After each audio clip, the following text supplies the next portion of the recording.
So tell us about this Torah scroll from the Holocaust. You wrote a book about it, about how you restored it. So this is, and the Amalek thing fits very nicely into this, because actually the biggest Amalek in modern times were the Nazis. And one of the things that they tried to do was destroy Sifrei Torah.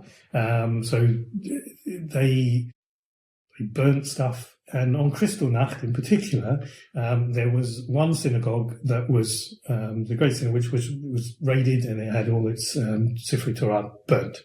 Wow. The Torah that was supposed to be in that synagogue wasn't. Right? Because that Torah, which was written in 1790, and because it had been passed, it's a family Torah, it's the Alexander Torah. It's quite famous in this country, actually. Why is it called the Alexander Torah? Because that's the name of the family who own it. So the Torah in the wardrobe basically is the history and restoration of the Alexander Torah. And the Alexander Torah was written in 1790 in Germany. And you can follow it because it was passed down to the oldest male heir.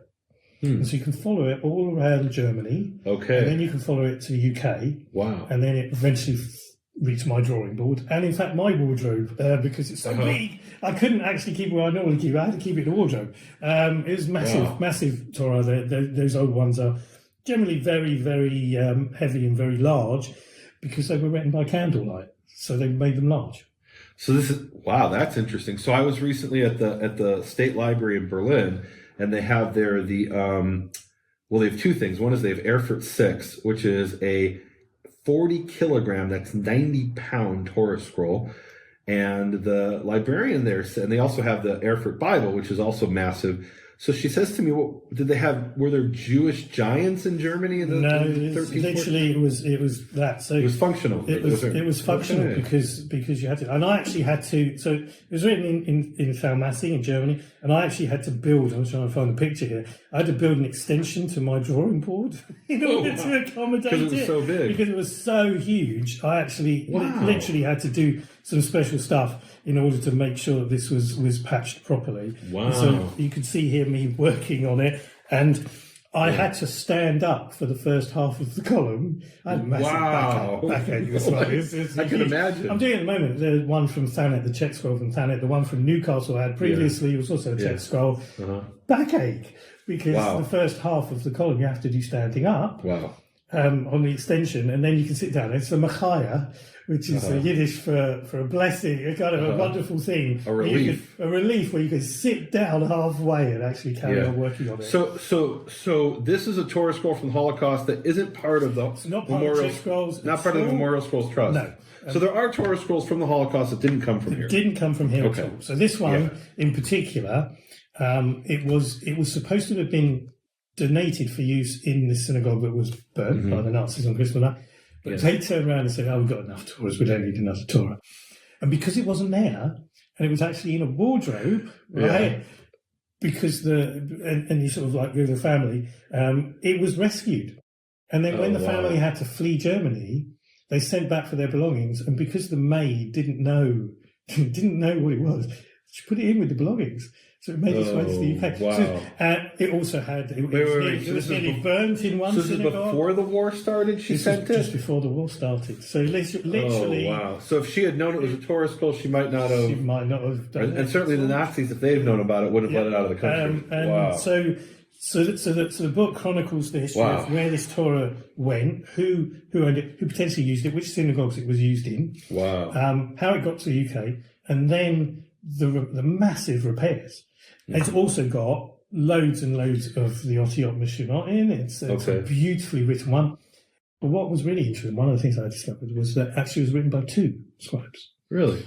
In between bits of the master scribe, there was a student. Wow. He's desperately trying to ape the style of the master scribe, but he's nowhere near as good. But you can tell the difference when you tell the difference. Most people wouldn't, but obviously I myself I can.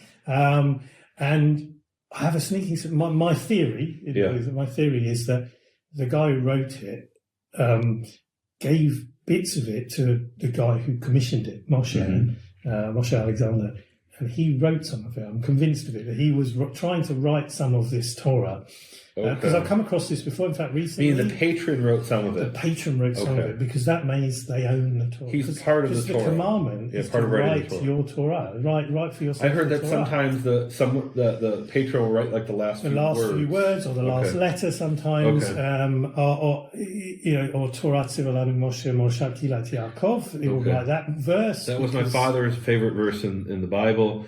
Torah Tziva Lenu Moshe. Moses commanded us the Torah, an inheritance for the congregation of Jacob. So basically, it's actually on his tombstone. Really important verse, and sometimes a patron will write that verse. Okay. Might start with Bereshit, write the first words there up to God's name, because you don't want somebody who's not a scoffer writing God's name, because they'll mess it up. And then that Torah Tzivalanu, and then maybe the end bit.